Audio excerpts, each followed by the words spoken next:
Hi everyone, स्वागत है आपके अपने चैनल सरकारी नौकरी में। दिव्यांग अभ्यर्थियों ने 4% आरक्षण की मांग को लेकर के उप मुख्यमंत्री केशव प्रसाद मौर्य का घेराव कर दिया। इन्होंने ज्ञापन दिया और ज्ञापन में इन्होंने लिखा कि हमारे साथ छलावा किया गया। 3% आरक्षण दिया जा रहा है, जबकि 4% चाहिए। अगर 4% के हिसाब से देखें तो 1000 सीटें अभी भी हमारी घट रही हैं, 1100 के समथिंग, और उतनी लगभग सीटें आसपास जो है बैकलॉग की बची हुई सीटें हैं जो कि 69,000 में जोड़ देनी चाहिए, जिससे 2000 अभ्यर्थियों को डायरेक्ट, जितने दिव्यांग अभ्यर्थी उनको लाभ पहुंचे। 14 दिसंबर से हम लोग धरने पर बैठे हुए हैं और धरना तभी समाप्त करेंगे जब हमारी मांगे पूरी कर ली जाएंगी। बात करें अगर उप मुख्यमंत्री तक अगर बात पहुंची है तो शासन स्तर तक आपकी बात पहुंच चुकी है। दिव्यांग अभ्यर्थियों से कहना चाहता हूं, आपकी मांग लगभग आप समझ लीजिए पूरी कर ही दी जाएगी, क्योंकि जहां तक पहुंच नहीं पाती है मांग, वहां तक अगर आपने पहुंचा दिया मुख्यमंत्री उप मुख्यमंत्री तक, अगर कोई बात डायरेक्ट पहुंच जाती है तो उनके संज्ञान में होता है और जहां कहीं भी हो जाएंगे वो ज्ञापन शासन स्तर पर जरूर सबमिट कर दिया जाता है। उसे ऐसे ही बेकार में नहीं रखा जाता है। ऐसा नहीं समझिएगा कि वो ले जाएंगे इधर उधर रख देंगे, क्योंकि इतनी मीडिया के सामने, इतने लोगों के सामने वो लिए होते हैं और अभ्यर्थी लगातार अपनी मांग जारी रख रहे थे।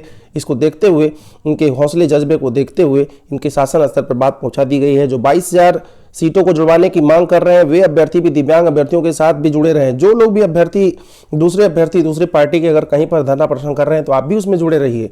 उनको ऐसा मत समझिए कि कम की संख्या में तो कुछ नहीं कर पाएंगे। दिव्यांग अभ्यर्थी कम की संख्या में कुछ नहीं कर पाएंगे, कम है फिर भी बहुत ज़्यादा है।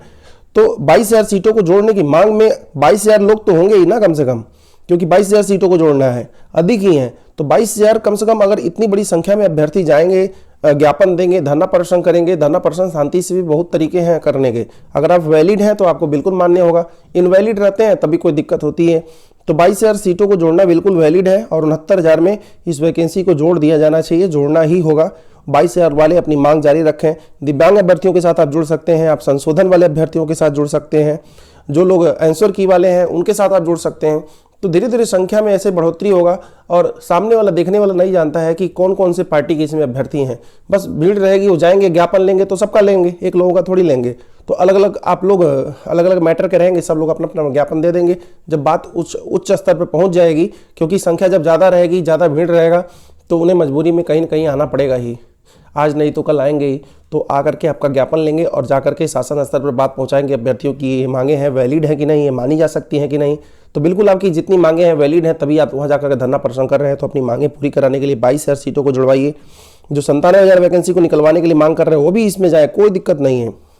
किसी के लिए धरना प्रदर्शन बंटवारा नहीं होता है और कोई मना नहीं करेगा कोई धरना प्रदर्शन वाला कि नहीं आप मेरे साथ मत आइए, क्योंकि इससे एकता बढ़ती है, इससे संख्या बढ़ती है। तो कोई ऐसा मना नहीं करता है, क्योंकि सब लोग 69,000 से ही जुड़े हुए हैं।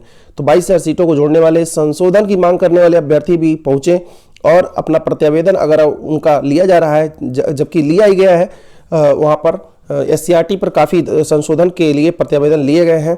तो अगर आप पीछे रह गए हैं तो अभ्यर्थियों का एक गुट बनाएं और आप जाकर के अपने प्रत्यावेदन को वहाँ पर एक्सेप्ट कराएं, जिससे आपके भी संशोधन पर विचार किया जा सके। तो 22,000 वाले, संशोधन वाले, दिव्यांग अभ्यर्थी, तो सब लोग मिलजुल करके धरना प्रदर्शन करें और अपनी बात को मनवाएं।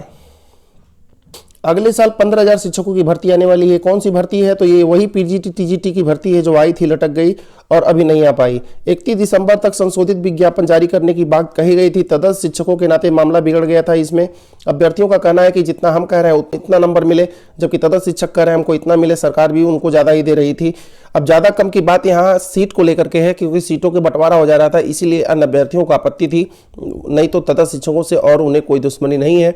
तो सीटों का बंटवारा, एक सीटों में से 2 लोगों का हो जाना, इसमें सीटों का लफड़ा भी हो जाता है। इसीलिए अलग अलग वैकेंसी अलग अलग लोगों के लिए निकाली जानी चाहिए, जिससे किसी तरह का बवाल ना उठे। अगर शुरू से सोचिए, अगर शिक्षा मित्र के लिए अलग से ही वैकेंसी निकाल देते 69,000 में ही, ठीक है, 69,000 जैसी ही अलग से निकाल देते, अन्य अभ्यर्थियों का अलग से निकाल देते, तो आज ये मामला इतना फंसता नहीं। जानबूझ करके फंसाने के लिए सबको एक में रखते हैं ताकि आपस में विवाद पैदा हो। तो इस तरह की बातें तदस्थ शिक्षक में भी दिखने को मिली, जिससे वैकेंसी लटक गई। अब वैकेंसी फिर आने वाली है। इस वैकेंसी को आने के पहले भी एक और विवाद इसमें पैदा हो गया है। जानिए वो कौन सा विवाद है। तो आपको पता होगा UPPSC ने GIC पद के लिए, प्रवक्ता के लिए, PGT के लिए एक वैकेंसी जारी की है, जिसमें उसने इंटरव्यू को हटा दिया है। जबकि अब की जो PGT आ रहा है, TGT में तो इंटरव्यू नहीं है, लेकिन PGT में है, जो उत्तर प्रदेश माध्यमिक शिक्षा सेवा चयन बोर्ड करा रहा है, उसमें इंटरव्यू है। अभ्यर्थियों का कहना है कि जब GIC में इंटरव्यू हटा दिया गया है PGT से, तो आप माध्यमिक शिक्षा सेवा चयन बोर्ड में PGT में इंटरव्यू क्यों रख रहे हैं? उसको भी हटाइए। एक तरह की वैकेंसी है, एक तरह का पोस्ट है, एक तरह का सब कुछ है, तो इसमें इंटरव्यू नहीं है। और इसमें इंटरव्यू क्यों है, तो इसको भी बाहर किया जाना चाहिए। अभ्यर्थियों ने मांग की है संशोधित विज्ञापन आने से पहले उसमें से इंटरव्यू हटाया जाए। फिलहाल अभी इस तरह की मांग कोई सुनी नहीं गई है, अभ्यर्थियों ने बस हो हल्ला किया है, लेकिन अगर इस पर ज़्यादा इस पर प्रेशर किया जाए तो बिल्कुल हट सकता है और बिल्कुल किसी तरह की समस्या से भी निदान पाया जा सकता है। बात अगर करें पीसीएस के लिए, तो पीसीएस में प्री में बड़ा बदलाव देखने को मिलने जा रहा है। 10% अभ्यर्थी ही मेंस में सफल हो, इसके लिए मांग की जा रही है। केवल 10% लोग ही पास हों। इससे क्या होगा, इससे जो पढ़ने वाले अभ्यर्थी हैं वो चाहते हैं कि ज़्यादा लोगों को मौका ना मिले, मतलब ज़्यादा भीड़ ना रहे। जबकि अन्य अभ्यर्थी जो सोचते हैं, जो लोग किसी तरह से तैयारी करके किसी भाग भरोसे किसी का निकल जाता है, किसी का लक्ष्य ऐसे निकल जाता है, या किसी का पढ़ते पढ़ते ही निकल जाता है, मतलब वो ज़्यादा उसको कॉन्फिडेंस नहीं रहता है कि मेरा निकल ही जाएगा, ऐसे अभ्यर्थियों को ज़्यादा नुकसान पहुंचेगा क्योंकि उन्हें मेंस देने का मौका नहीं मिलेगा।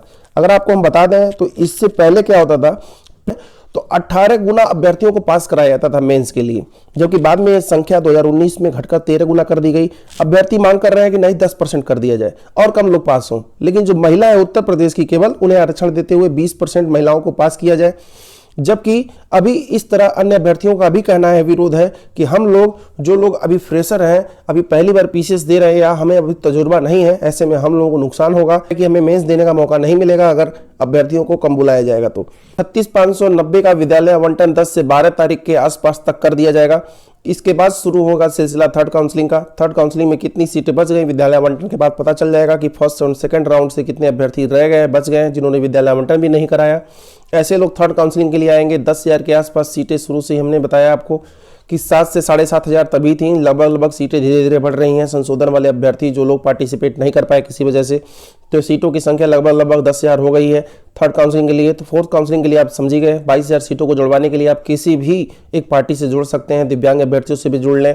इन लोगों की मांग अब लगातार धीरे धीरे ये लोग शासन स्तर तक पहुंच रहे हैं, इनकी बातें ज्ञापन के तौर पर दी जा रही हैं। तो 22,000 वाले जरूर किसी न किसी अभ्यर्थी से जुड़ें। संशोधन वाले अभ्यर्थियों का भी मामला जनवरी के फर्स्ट वीक तक कुछ न कुछ क्लियर हो जाएगा।